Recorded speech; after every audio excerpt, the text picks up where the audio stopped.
Bueno, venir a Toyo Motor me recuerda un poquito a la infancia, y es que uno de pequeño se ponía el babi y ahora me lo pongo para venir aquí a disfrutar del taller con Mónica. Encantada de estar a tu lado. Hola, buenas tardes. Bueno, y de las dos de uniforme, eso sí, con el babi puesto, dispuestos a aprender algo más del mundo de Toyo Motor.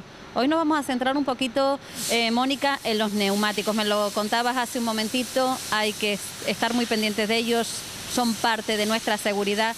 Es el único punto de contacto directo con la carretera y muchas veces nos olvidamos. Sí, efectivamente, el neumático es el elemento de seguridad más importante del vehículo, como tú bien dices, porque es lo único que tiene contacto con el suelo. Entonces, el neumático es el encargado, aparte de la estabilidad del vehículo, la seguridad, el frenado y la comodidad del vehículo. Entonces, es un gran olvidado para la gente o para los clientes, porque nos preocupamos de que el neumático se gaste, apurarlo lo más que se pueda, cuando no debe ser así. No debe ser así porque es el elemento más importante que tenemos de seguridad. Ahí depende prácticamente nuestra vida en el neumático, por decirlo de alguna manera, sí.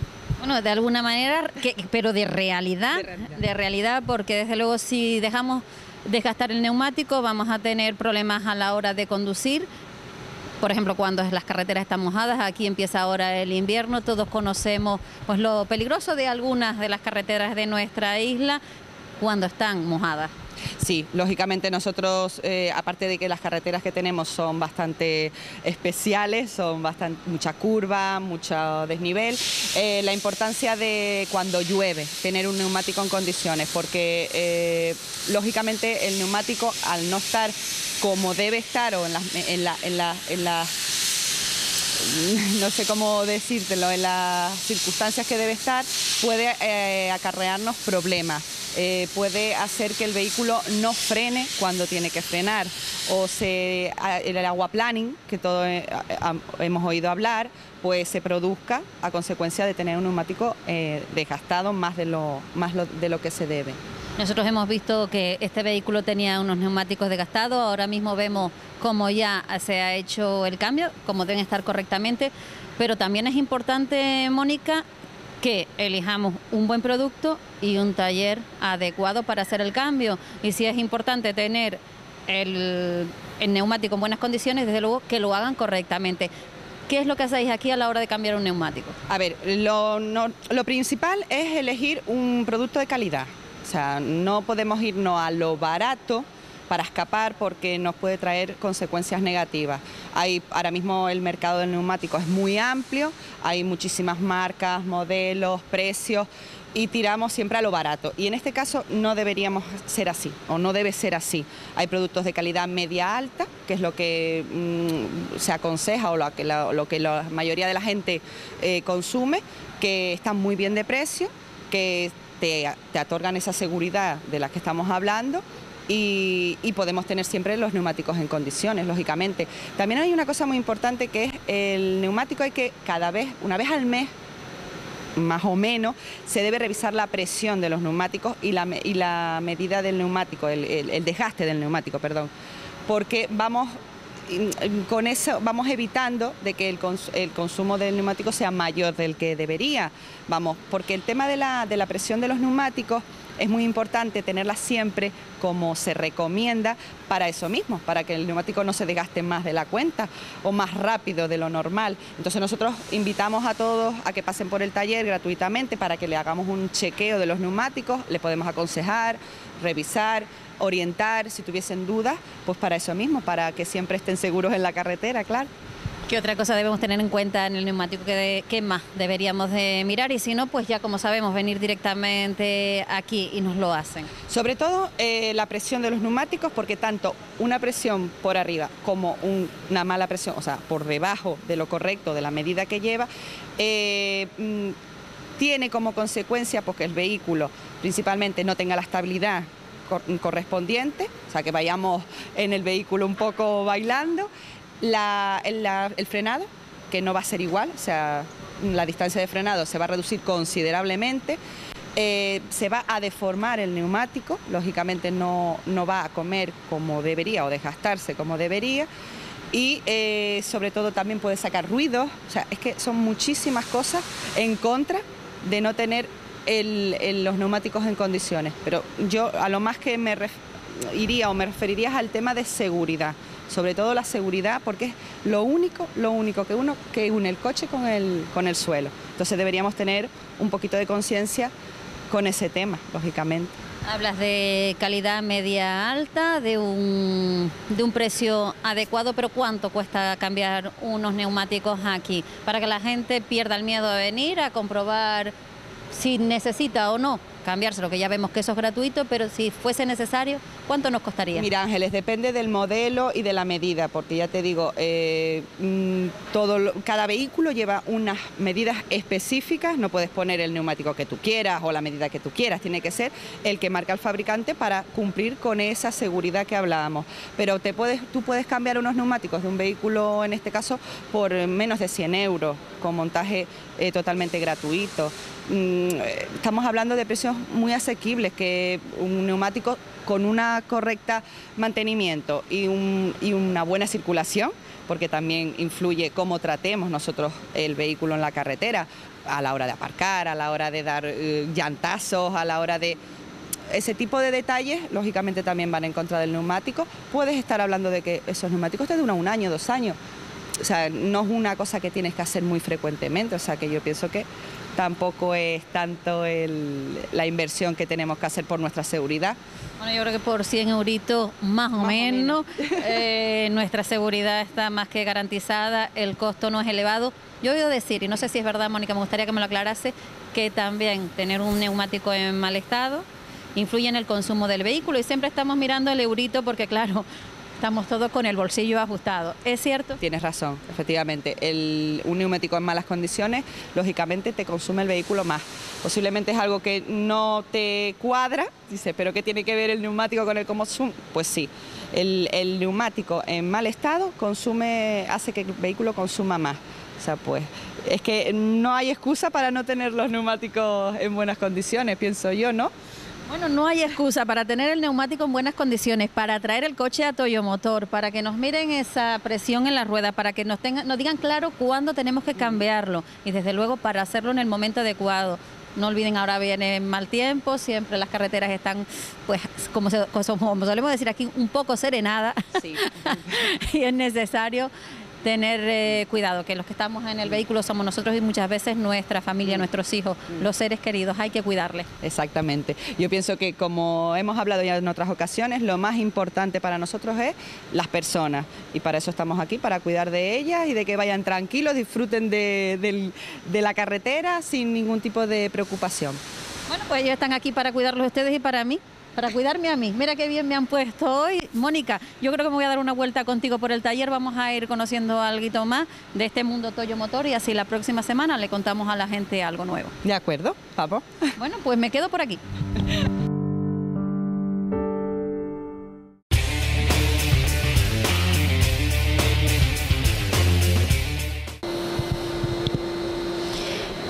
Llega la uva a la bodega, ya lo dijimos la semana pasada, y empieza el trabajo en el interior. Aquí a mi lado Serafín Rodríguez, él es el etnólogo de estas bodegas Noroeste. Y bueno, ahora te toca a ti. Sí, bien, ahora ya que la uva llega aquí, hay que saber a qué vino la vamos a destinar. En este caso, la uva que está entrando hoy tinta, que ya lo vieron en la recesión, la vamos a destinar tanto para rosados como para tintos. Es decir, lo tenemos ahí 4 o 5 días o 3 días hasta que tengamos el color y las aromas deseadas. Hacemos un sangrado y ese es el rosado, con la variedad Negramol, que probablemente sea de las mejores variedades que haya para hacer un rosado. Y después así seguimos elaborando el tinto, ponemos a fermentar el tinto, subimos la temperatura, con lo que obtenemos un tinto un poco más concentrado. Bueno, tú lo has dicho así como hacemos un sangrado, pero claro, nosotros que estamos en casa no tenemos ni idea de lo que nos estás contando. ¿Qué es un sangrado, Serafín? La uva está llegando hasta aquí, hasta el envase, es decir, lo único que se ha quitado es el raspón, el palo. Ajá. Entonces viene el ollejo de la uva junto con líquido ya que se va rompiendo por el camino. Sangrado es con unos escurridores o coladores, por entendernos mejor, que hay dentro del depósito, sacamos el líquido solo y dejamos las pieles para que sigan en maceración para crear un tinto más potente en el envase. No sé si ahora ya me... Bueno, ahora te entendemos muchísimo mejor y es que claro, nosotros vemos entrar ahí tan tranquilamente pues esa uva ya un poco triturada dentro del depósito, pero desconocemos todo el proceso. ¿Cuántos días tardas en elaborarse un vino tinto? ¿Cómo es el proceso? Porque si bien hablábamos hace un par de días contigo, un par de semanas de lo que eran los vinos blancos, los vinos tintos no tienen nada que ver, se elaboran de otra manera. Sí, los vinos tintos están mucho tiempo en contacto con la piel. El blanco si acaso está 4 horas o eso para extraer los aromas. El tinto está... ¿Cómo decidimos cuántos días, cuánto tiempo? Pues depende un poco de la variedad y de la calidad de la uva. Es decir, la vamos a tener más días y a más baja temperatura cuanto más calidad tenga la uva. Es decir, cuanto más calidad hay, más podemos extraer bueno. Si hay una partida que creemos que no llega a esa calidad, pues cuanto menos tiempo esté en contacto con esas pieles que no son de tanta calidad, pues menos tiempo está. Pero va alrededor de 7 días en frío, en el que sacamos los aromas, el color así violeta, que es atractivo y eso. Ya, pues los vinos de aquí, tintos no son de mucho color. Cuando no tienes mucho color, lo que sí tienes que hacer un color atractivo. Por eso lo tenemos 5 o 6 días sin fermentar, en maceración, está en ambiente reducido, utilizamos el mismo carbónico de la fermentación, es decir, el gas que produce, con eso saturamos el envase. Si ahora encendiéramos un mechero dentro del envase, se apagaría. Y si metiéramos la cabeza nos moriríamos por falta de oxígeno. Es decir, la uva está en perfecto ambiente reductivo para que no se estropee lo más mínimo, sino irle extrayendo poco a poco la sustancia que tiene. Nos parece más sencillo cuando nos ponemos el vinito en un vaso y nos lo bebemos tranquilamente y lo saboreamos, de lo que es realmente la elaboración. Me decías que dependiendo de la calidad de la uva, pues lo destinaban a un tipo de vino u otro. ¿Quién valora la calidad? ¿La valoras tú? ¿La valora el técnico cuando viene al campo? ¿Es por las zonas donde se cultiva? Bueno, pues o uno o el otro, en el sentido de que él me dice lo que va a venir, o yo le pregunto lo que queremos, una de las dos, es decir, tenemos que estar los dos en un constante contacto para saber qué tenemos, para saber a dónde lo destinamos. Tenemos varios tipos de vinos, entonces, claro, la colaboración tiene que ser perfecta, si no, no saldría bien. Claro. Varios tipos de vinos. ¿Cuántos tintos elabora las bodegas Noroeste? Depende un poco también de los años, pues no todos los años permite, por ejemplo, el que hacemos con Listán Prieto y ahora le estamos incorporando el Bujariego Negro, pues no todos los años pensamos que llega a la calidad. Por ejemplo, el que está del año pasado ya lleva un año en barrica, es primera vez que hacemos un vino que esté tanto tiempo en barrica, ahora igual está 2 años en botella y llega a ser un reserva, aunque no lo llamemos reserva o sí. Es decir, que depende de los años. Por ejemplo, 4 tintos están los de barrica, que necesitan uvas de mayor grado, racimos más chiquitos, vagos más chiquitos, es decir, que haya más piel, digamos que líquido. No todos los años igual tienes destinado a hacer ese vino, pero nos cae unas lluvias que pasan de 20 litros por metro cuadrado, con lo que ya solo haces, digamos, la segunda gama, que es un vino barrica, pero solo de 2 meses, porque no nos aguantaría tanto. Así sigues a vino joven, rosado, se puede hacer, se debe y se hace con uva tinta nada más. Y es decir, que depende del año, pero 4 o 5 tipos de tintos. Bueno, yo después de que está en estos recipientes que vemos aquí a nuestros pies, ¿cuándo sabe Serafín que el producto que está ahí después de toda esa selección que habéis hecho solo en el campo, sino a la hora de entrar aquí, saben que lo que tenemos aquí dentro es un buen vino? ¿Cuándo lo podéis saber? Porque supongo que ahora también tendrás su cuidado para que no se estropee el producto que ya tenemos ahí. Sí, con lo que habíamos hablado de ambiente reductivo, también lo hacemos analíticas y vemos los parámetros, es decir, cuando hay un buen parámetro así de grado, es decir, sabemos que esa uva es mucho más difícil que se nos estropee, ese mosto. Vamos eligiendo para el rosado los depósitos que tienen las características rosado para tinto joven, lo que tiene. Si vemos algún problema en alguno, pues lo prensamos antes e incluso en alguna vez hemos pasado para vino de mesa, es decir, lo sacamos de denominación de origen porque queremos en denominación de origen tener una calidad. Lo vamos sabiendo tanto por analíticas como por catas, es decir, desde que es un mosto ya se puede oler, catar, ver, todo. Bueno, ya ven, ellos catan el vino desde el primer momento. Vaya suerte que tienen aquí en esta bodega. Nosotros lo disfrutamos ya en la mesa, con amigos, en cualquier momento de nuestra vida. A mí me gustaría, Serafín, que nos describieses un poco lo que son los vinos tintos de esta bodega.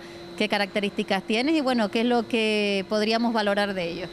Yo empezaría por el rosado, que aunque sea un vino no sea tinto, es rosado, porque creo, he viajado he probado los rosados de toda España y creo que solo la variedad Mencía en León es la que se iguala a los...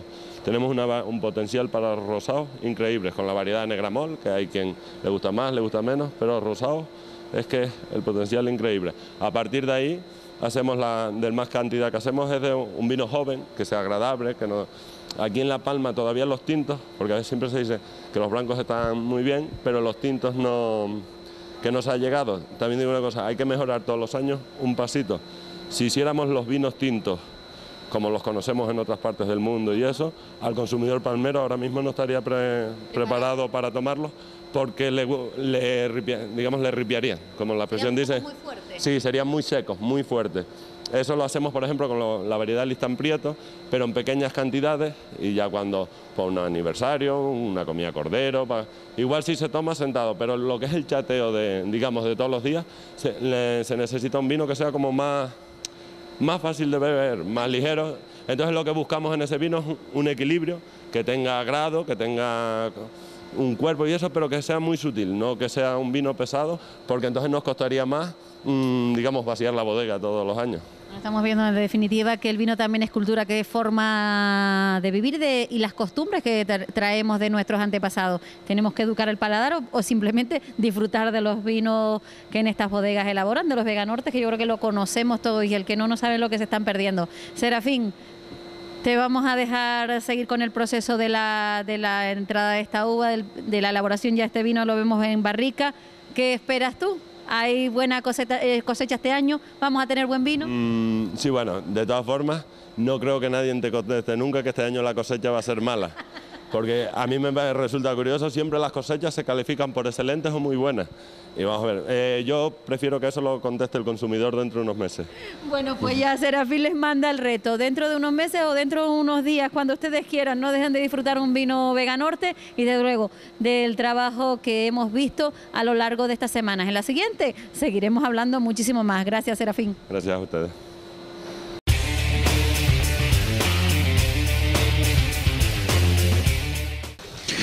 Volvemos nuevamente con ustedes a nuestro programa Los Días con Ángeles y en este apartado, a propósito de la fe, pues vamos a acercarles a la realidad de la Iglesia. Una realidad que ciertamente pues a veces es compleja y a veces nos trae realidades de otros lugares que nosotros tratamos de reflejarles. Por el momento les hablamos de dos acontecimientos importantes. Este miércoles el inicio de la Escuela de Agentes de Pastoral. Y en segundo lugar, pues el domingo 16 celebramos el Día de la Iglesia Diocesana, como le hemos dicho, para que lo tengan todos en cuenta, porque todos pertenecemos a esta iglesia y todos debemos también colaborar. Es una invitación que nos hace nuestro obispo para que nuestra diócesis esté pues a la altura de las circunstancias. Pero lo que nos va a traer, digamos, una cercanía mayor es la agentes de pastoral, pero también la formación para los laicos que tendrá lugar la próxima semana, los días 17, 18 y 19 en la parroquia de los Santos Mártires en Argual, sobre la Evangelium Gaudium. Este es importante, este acontecimiento del cual hablaremos. Pero nosotros empezamos el programa, como siempre, llegándonos al Papa Francisco, porque ha recibido a la presidenta de las Abuelas de Mayo, aquellas abuelas que lucharon tanto por recuperar a sus hijos o recuperar a sus nietos en aquella dictadura militar argentina. ¿Cómo anda Francisco, el Papa argentino? Qué felicidad. Adelante. Gracias, mi nieto. ¿Qué tal? Qué gusto. Bueno. Fue un encuentro muy emotivo para Estela de Carlotto, la presidenta de las Abuelas de Plaza de Mayo, y para toda su familia. Se reunió con el Papa Francisco acompañada de su nieto Ignacio Guido, a quien localizó en agosto después de 36 años de incansable búsqueda. El encuentro duró una media hora. Después le presentó al resto de su familia, hijos y nietos, 18 personas en total. La Asociación de las Abuelas de Plaza de Mayo nació en Argentina con el objetivo de localizar y devolver a sus familias los niños desaparecidos durante la dictadura. Ignacio Guido fue robado a la hija de Estela Carlotto al nacer. Según su asociación, podría haber otras 500 personas que todavía no conocen quiénes fueron sus verdaderos padres. Vamos a vivir lo que Dios quiera y que nos dé mucha vida. Yo ahora le pido a Dios vida para seguir abrazando a todos los nietos. Muchísimas gracias. Al terminar el encuentro, el Papa alabó la valentía de Ignacio Guido por aceptar la verdad de su familia.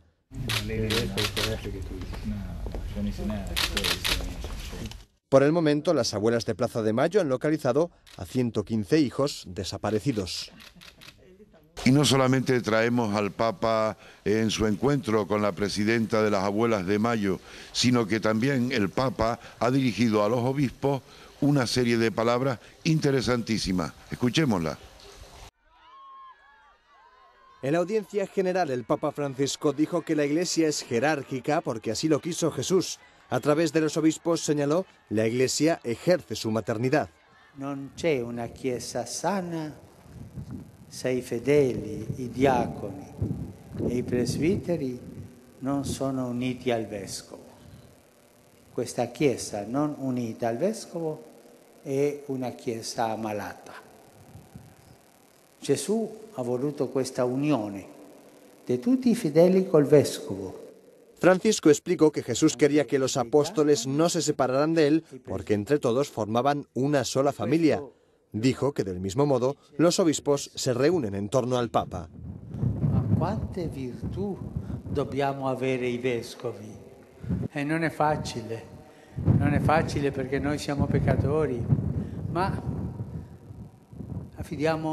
ci affidiamo alla vostra preghiera perché almeno ci avviciniamo a queste cose che l'Apostolo Paolo consiglia a tutti i vescovi. D'accordo? Pregherete per noi. Francisco explicó que ser obispo no es un cargo honorífico. Dijo que un obispo está para servir, como lo hizo Jesús, y que no debe pavonearse. È triste quando si vede un uomo che cerca questo ufficio e che fa tante cose per arrivare là, e quando arriva là non serve, si pavoneggia, vive soltanto per la sua vanità. Al final de la audiencia, Francisco anunció que el 21 de junio de 2015 peregrinará a Turín para venerar la Sábana Santa y conmemorar el bicentenario del nacimiento de San Juan Bosco, el fundador de los salesianos.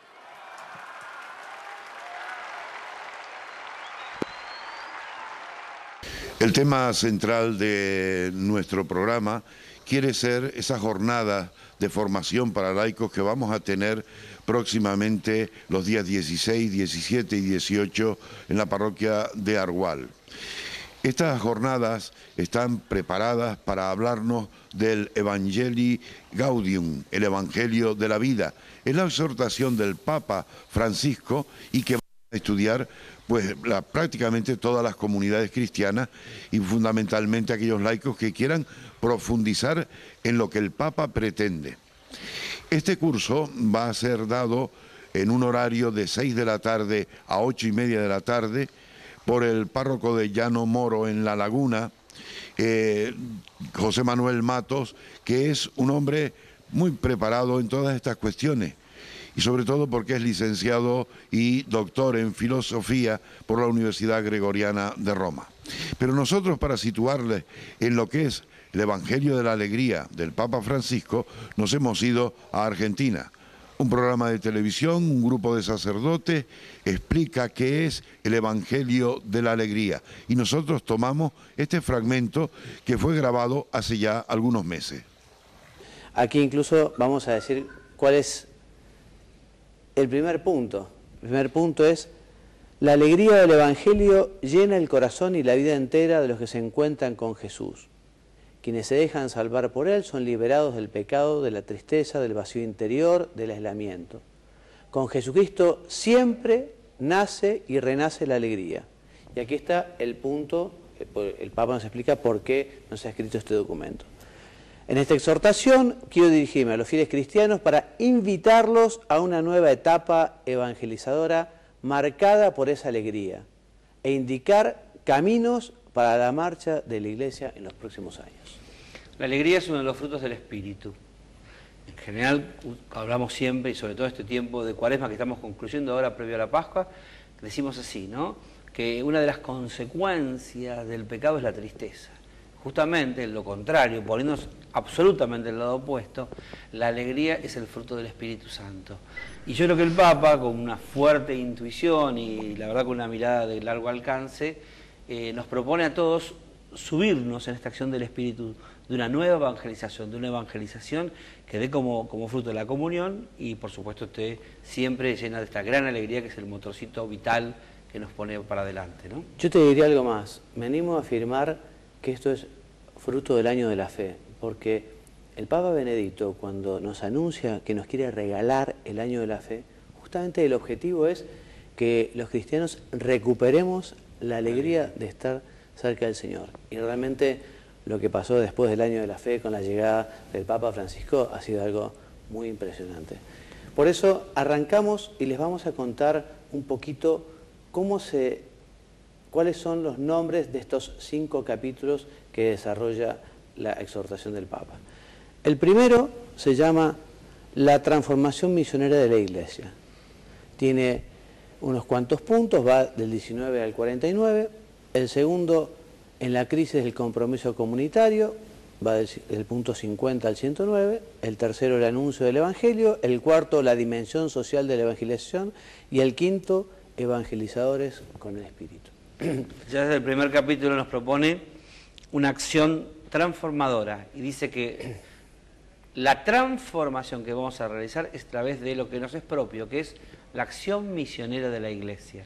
La Iglesia existe para evangelizar. La misión más íntima, ya lo decía el Evangelio Nunciandi de Pablo VI, es salgamos al mundo a llevar la buena noticia del Evangelio. Pero no es que salgamos solamente como un anuncio periodístico, sino que salgamos con la fuerza transformadora que tiene la misma palabra de Dios.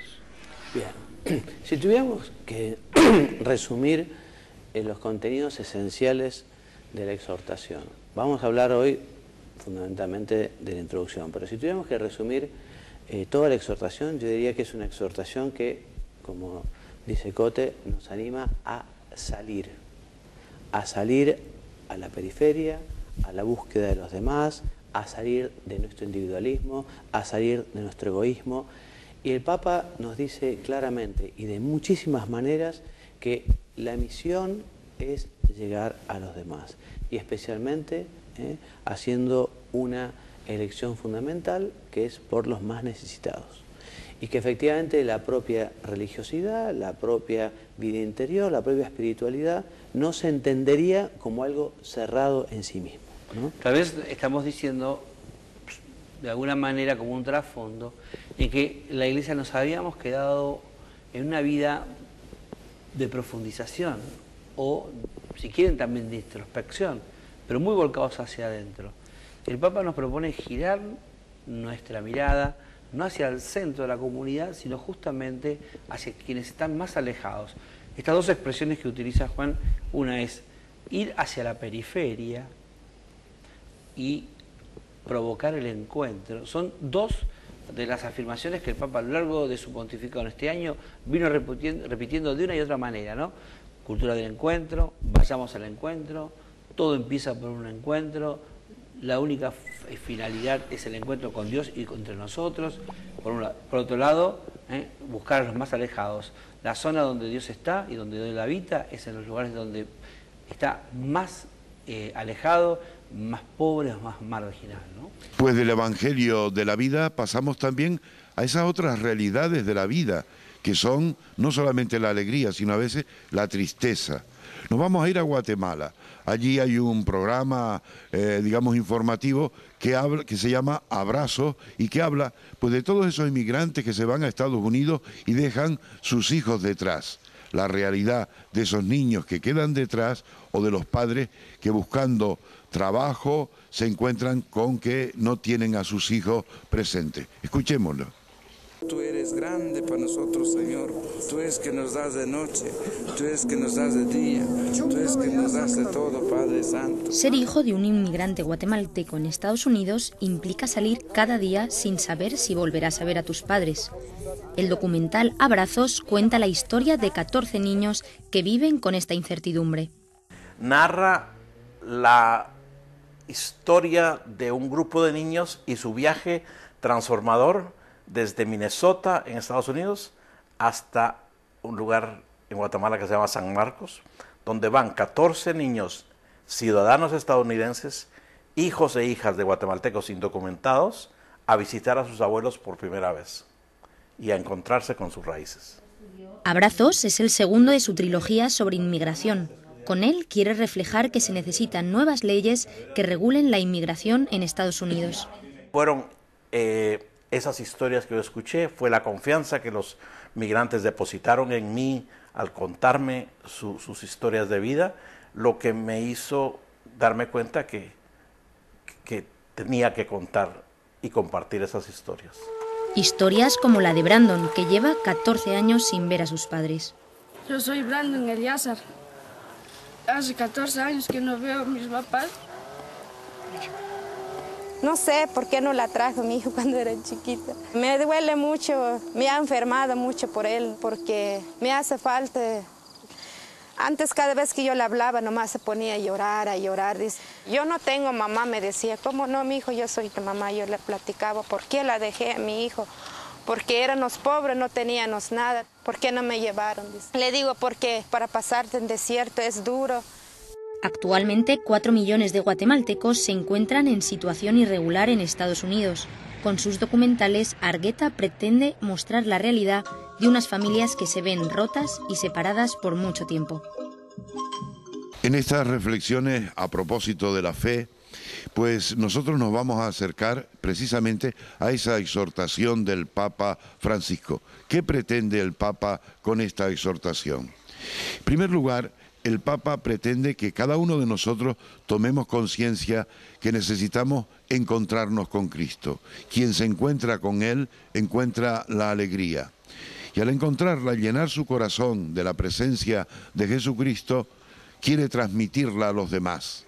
Y vive con el deseo de hacer el bien, de buscar lo noble y lo bueno.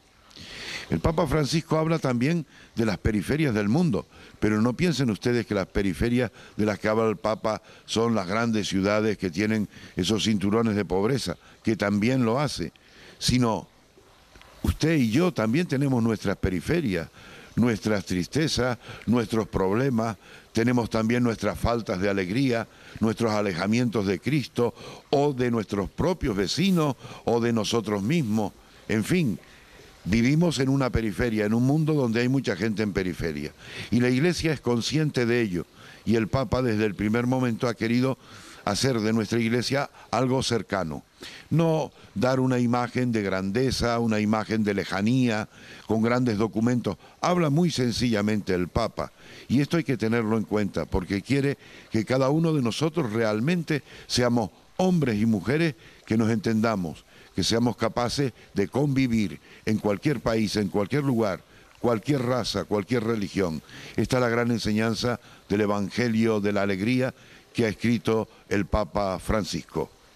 Y ahora les vamos a mostrar un vídeo que también muestra una realidad que no es ciertamente alegre, que como siempre refleja esos lugares donde la Iglesia y los cristianos son perseguidos por su fe.